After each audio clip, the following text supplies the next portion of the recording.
E aí pessoal, tudo bem? Vamos fazer mais uma questão do Enem? Essa aqui é a questão de número 57 da prova azul do Enem aplicado no ano de 2019. E ela traz geografia física. Muita gente treme de medo quando ouve essa expressão e eu tô aqui para te ajudar a desvendar o que está por trás dela. É tranquila e você vai ver por quê. Ela traz pra gente um mapa das regiões áridas e semiáridas do mundo e chama a atenção para essas grandes manchas pretas, que são justamente os desertos. Olha só o comando da questão.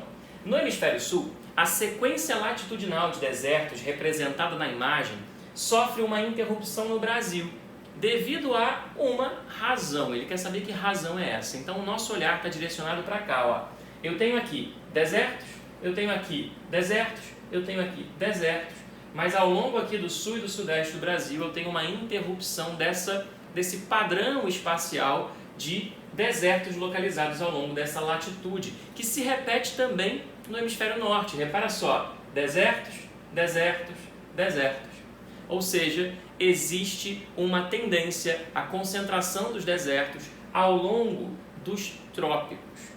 E ele quer saber por que apesar dessa tendência estar configurada, aqui no sul e sudeste do Brasil, esse padrão é interrompido. Que fator explica isso? Vamos aos itens. Item A. Existência de superfícies de intensa refletividade. Ele está falando aqui de albedo, que é a capacidade de reflectância das superfícies. E, por exemplo, nós temos nas áreas mais geladas do planeta, né, onde nós temos formação de calotas polares, o branco tem uma alta taxa de refletividade. Mas aqui no sul e sudeste do Brasil, onde nós vamos ter vegetação de Mata Atlântica, vegetação de Cerrado, no centro-oeste, né, não parece haver superfícies de grande refletividade para explicar isso. Item B. Preponderância de altas pressões atmosféricas. Essa a gente também vai eliminar pelo seguinte: toda a região tropical tem alta pressão atmosférica. É exatamente por este motivo que nós temos tantos desertos ao longo da linha do trópico. Uma região de alta pressão atmosférica é uma área dispersora de ventos e, portanto, dificulta a formação de áreas mais úmidas. Item C. Influência de umidade das áreas florestais.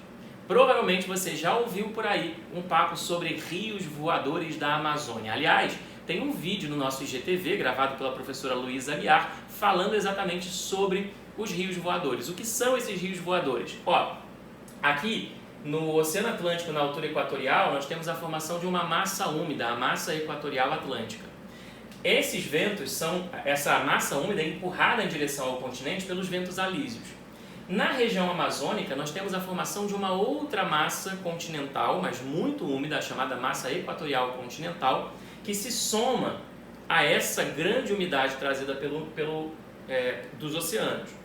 Só que essa mega massa formada da junção dessas duas massas úmidas, quando continua o seu deslocamento neste sentido, por conta dos ventos alísios, encontra uma enorme barreira de relevo, a Cordilheira dos Andes. Então ela faz uma curva e vem para cá.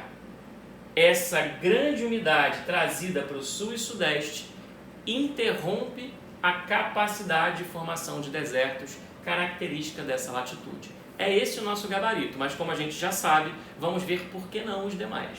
O item D fala em predomínio de correntes marítimas frias, mas nós sabemos que o litoral brasileiro é dominantemente banhado por correntes marítimas quentes. E finalmente, ausência de massas de ar continentais, o que não é verdade, porque nós temos aqui a formação da massa tropical continental, que como o nome já diz, é uma massa continental. É isso. Tchau, tchau.